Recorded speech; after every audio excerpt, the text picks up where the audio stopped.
Hey, remember how I was asking you guys to start reviewing more stuff if you loved anime?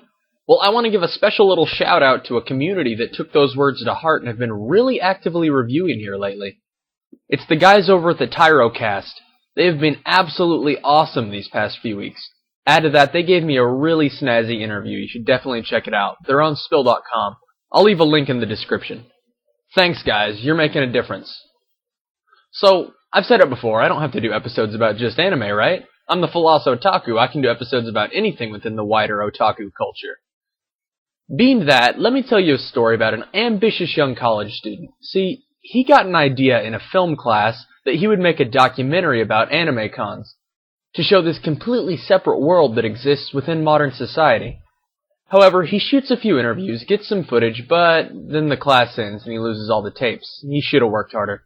If that wasn't enough, another documentary comes out about anime cons, but it's terrible. It's 70% long interviews and 30% shots of crowds with no commentary or purpose. But for some reason, this documentary is well received by the internet. Depressed by this, the college student quits his current objective and sets his ways to writing a comic book based on Electric Six's first album. But that is a story for another day. So, obviously I have something of an axe to grind in this, but let me tell you what I feel a con is on a broader level.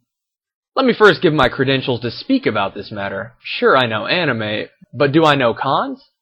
Well, let me tell you, on a year where other pursuits don't completely prevent me from doing so, I go to about 8 to 15 cons a year, being located in a perfect con position. At many of these cons, I've hosted panels to include anime and philosophy, karaoke, pose-offs, zombie tag, and once a Lolita tea party. I've worked staff a few times as well. As such, I think I know cons. I know the shady underside, and I know all the drama to it as well.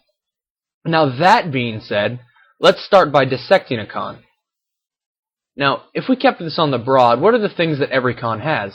In general, cons have merchandise, art, viewing rooms, industry professionals, a rave, video games, and most importantly, fans. Well, what's the common string then? What's the common pull? Well, as much as I'd like to say it was anime, I don't really feel like it is. Otherwise, viewing rooms would still be a lot more popular. No, for my money, it would seem that the general attraction is something much more primal. The desire to associate with others. But is that all? I mean, one can do that most anywhere. Parties are an every weekend affair, and the bar scene is every night. But cons have something special that no bar or party could replicate.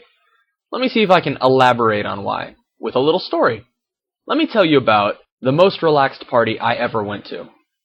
See, I walked into the door for this particular party, and within minutes, due to a combination of drinking games and drinking, over half of the room was naked. Believe it or not, this wasn't really a very titillating experience. However, seeing everyone with their pants down, literally, removed a whole layer of anxiety to the situation. And I feel it's the same sort of thing with an anime convention. Everyone walks in the door with their proverbial pants down. Everyone knows the score right away. Everyone here is generally here for the same thing. To celebrate the divine nudity that is anime. That, I think, is the most primal draw. Everyone likes to make friends, and a con is just a lubricant that makes making friends easier. Of course, that's certainly not all it is. There are so many events, and one could certainly make the argument that a celebration of the fandom is all a con really is. I would respond to that with, I could celebrate the fandom at home all day by myself for free, and I certainly wouldn't look forward to that all year. At least that's what I think anyway. So why do I say all this? Well, this coming month, that is March for when this episode is outdated, is politely called Bring a Friend to a Con Month, or impolitely Pop a Con Cherry Month, and I would encourage you to do so. Find a con nearby and make a trip of it. It's possible to go to cons really cheap. Get on the forums and check for room sharing and carpooling if you lack the funds for that sort of thing. Do some Kazik cosplay, organize a meetup for your favorite anime. And hey, if you're in the Dallas area or a commutable distance away, I'll be at Alcon this year, one of the most accessible cons of the season. Now, at this point, you might be asking yourself, hey, Philosoph Otaku, there's no philosophy here. What are you doing? And I answer that with this quote by Martin Buber. A person cannot approach the divine by reaching beyond the human.